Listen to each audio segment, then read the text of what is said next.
Agustus 1946, seorang perwira Angkatan Laut Ariselas yang dihormati sekaligus penjelajah terkenal, Laksamana Richard Byrd, yang menjadi salah satu pilot pertama yang terbang di atas Kutub Utara dan Kutub Selatan, memimpin Operation High Jump.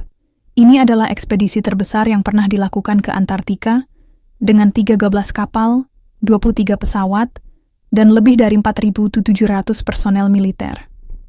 Misi ini begitu penting, sehingga setelah Perang Dunia II berakhir, Laksamana Byrd diminta untuk memimpin armada besar dalam ekspedisi selama 4 bulan, dimulai dari Desember hingga Maret. Ada sejumlah tujuan militer yang harus dicapai. Namun, pada akhir Februari, sesuatu yang luar biasa terjadi. Salah satu tujuan resmi misi ini adalah menyelidiki lokasi untuk pangkalan militer potensial di Antartika. Namun, selama eksplorasinya, Laksamana Byrd dikabarkan menemukan sesuatu yang sangat tak terduga. Cerita ini berasal dari buku hariannya, bukan laporan resmi yang diterbitkan, melainkan catatan yang disembunyikan olehnya, dan kemudian diduga ditekan oleh otoritas pemerintah, karena dianggap mengerikan. Dalam buku harian yang ditemukan oleh putranya setelah kematiannya, Laksamana Byrd menceritakan kisah luar biasa. Ia mendengar kabar tentang adanya pintu masuk ke pusat bumi melalui Kutub Selatan. Saat ia menerbangkan pesawat melintasi Kutub Selatan, ia melihat hal-hal yang seharusnya tidak ada. Ia terkejut melihat area yang beriklim sedang, hijau, dan subur di bawah tanah.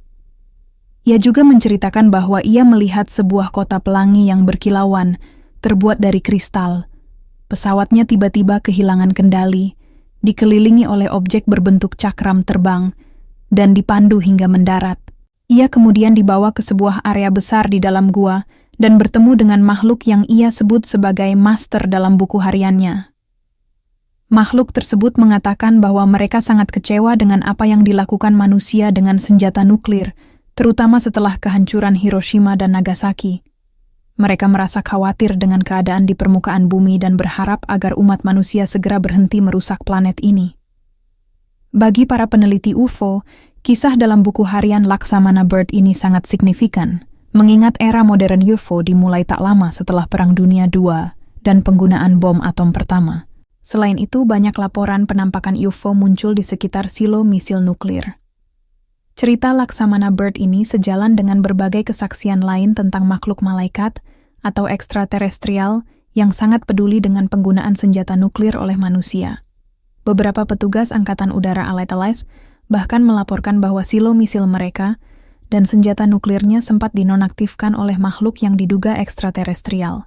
Mereka khawatir manusia bukan hanya akan menghancurkan diri sendiri, tetapi juga merusak planet ini, yang mereka anggap sebagai bagian dari dunia mereka. Jika buku harian rahasia Laksamana Byrd ini otentik, apakah itu membuktikan bahwa ada makhluk cerdas yang tinggal di dalam bumi? Dan apakah mereka juga memantau apa yang terjadi di permukaan? Menurut buku hariannya, setelah pengalaman luar biasa tersebut, Laksamana Byrd sangat ingin menceritakan kisahnya, tetapi diperintahkan untuk tetap diam.